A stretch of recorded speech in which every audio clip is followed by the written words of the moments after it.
In Ohio State, Texas quarterback Arch Manning failed to live up to his lofty expectations in his starting debut Saturday at Ohio State, but Longhorns coach Steve Sarkisian called the 14-7 loss just one chapter in Manning's season. With scouts from more than a dozen NFL teams watching Arch, he completed 17 of 30 passes for 170 yards, 1 TD, 1 INT.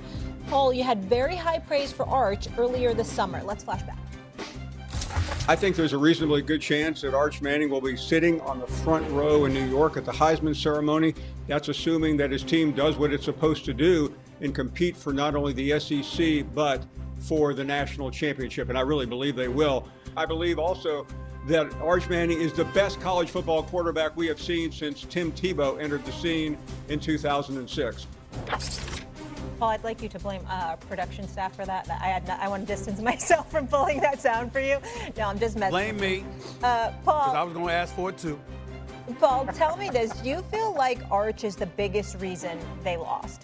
I'm not getting away from what I said because I think it's the stupidest thing I've said maybe since I doubted Cam Newton before his final season at Auburn. But it is... I based it on a lot of hype. I based it on a lot of comments from people, and clearly it was wrong. But Arch Manning wasn't the reason Texas lost. As pedestrian and as awful as he was, I blame it on Steve Sarkisian.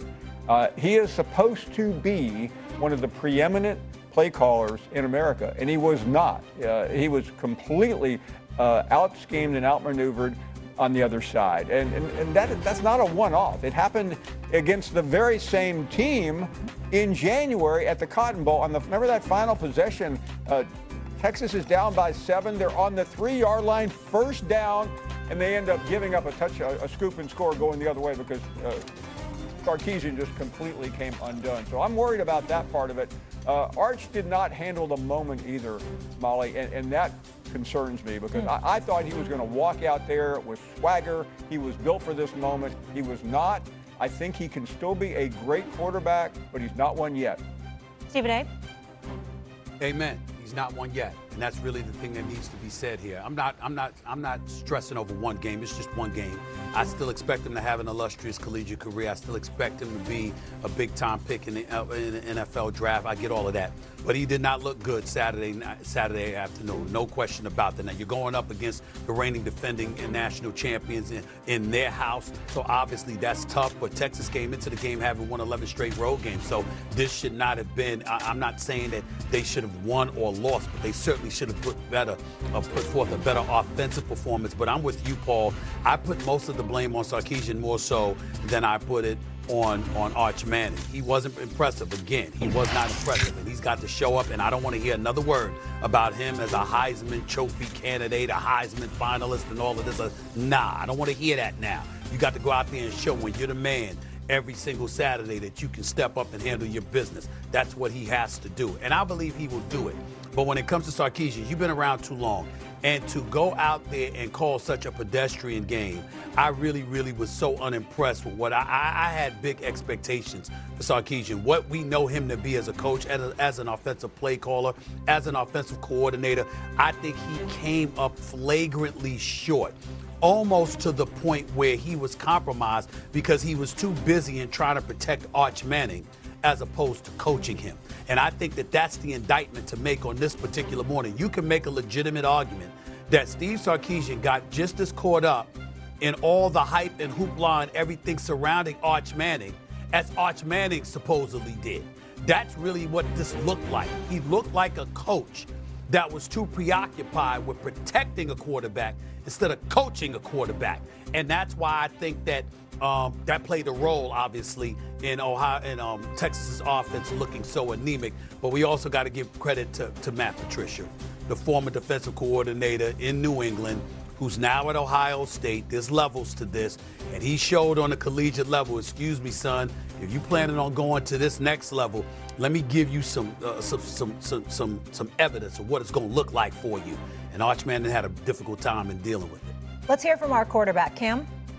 I think we're overreacting just a tad bit. Yeah, would you have wanted Arch to go out there with the swagger, Paul? Absolutely. Did he? I mean, when you're having a type of game, when it's low scoring as it is, it's hard for anybody to too much have swagger unless you're on the defensive side of the ball. There's a famous quote by the great Bill Belichick. Win the game how the game needs to be won. Each game is different. And when you're asking Steve Sarkisian, which you may question his play calling and his play efforts, but he really tried to put the ball in his guys' hands to go win the football game. And this game really didn't come down to the point and blame game, more so than guys just saying, hey, we did not succeed in our quote-unquote gotta-have-it situations. Gotta-have-it situations, what you may ask, third down conversions. 35%, around 35%, fourth down conversions, just 1 of 5. That's not good enough. That's not going to beat anybody, especially not in a hostile environment versus a very good Ohio State defense.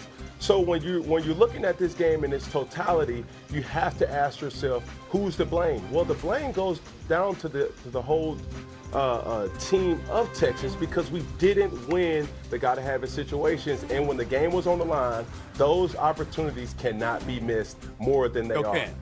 Or more than they aren't missed. Yes, sir. Okay. You see, here's the problem, Cam. I'm going to Paul in a second, but here's the problem with Cam Newton right here. See, the problem with Cam Newton. I want America to understand what the problem with Cam Newton is right now, okay?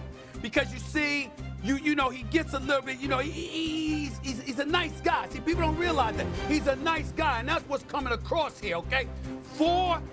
You turn over the ball on downs on 4 separate occasions. 2 times you in the red zone, you come away with 0 points, and you're going to say, we're overreacting a little bit? What we supposed to think? What we supposed to feel? You going up against Ohio State, you on the road, you know every possession counts. You in the red zone, a tush push. You the Eagles now? You the Eagles. A tush push was Arch Manning. That's what Texas tried on one of those possessions. It didn't work, okay? Now we ain't going for that. You're in the red zone twice. You come up with no points. 4 drives, turned over 1 down. You can't sit up there and accuse me and Paul Feinbaum of overreacting when we saw that. Come on now.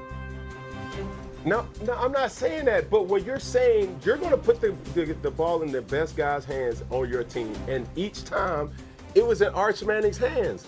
That's all you have to say. That's all you can analyze. It's not the performance. I understand. You're walking around that, but the ball was in his 240, hands.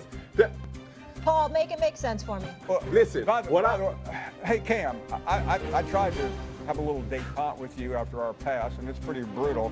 But you're wrong. Stephen A is 100% right here. I don't understand why you're being so low-key about this. I mean, this is only the biggest game in college football in years at the beginning of the season, and everything Texas did, they got wrong. Why wasn't Arch Manning prepared for some of the looks that he was going to get? Can you answer me that?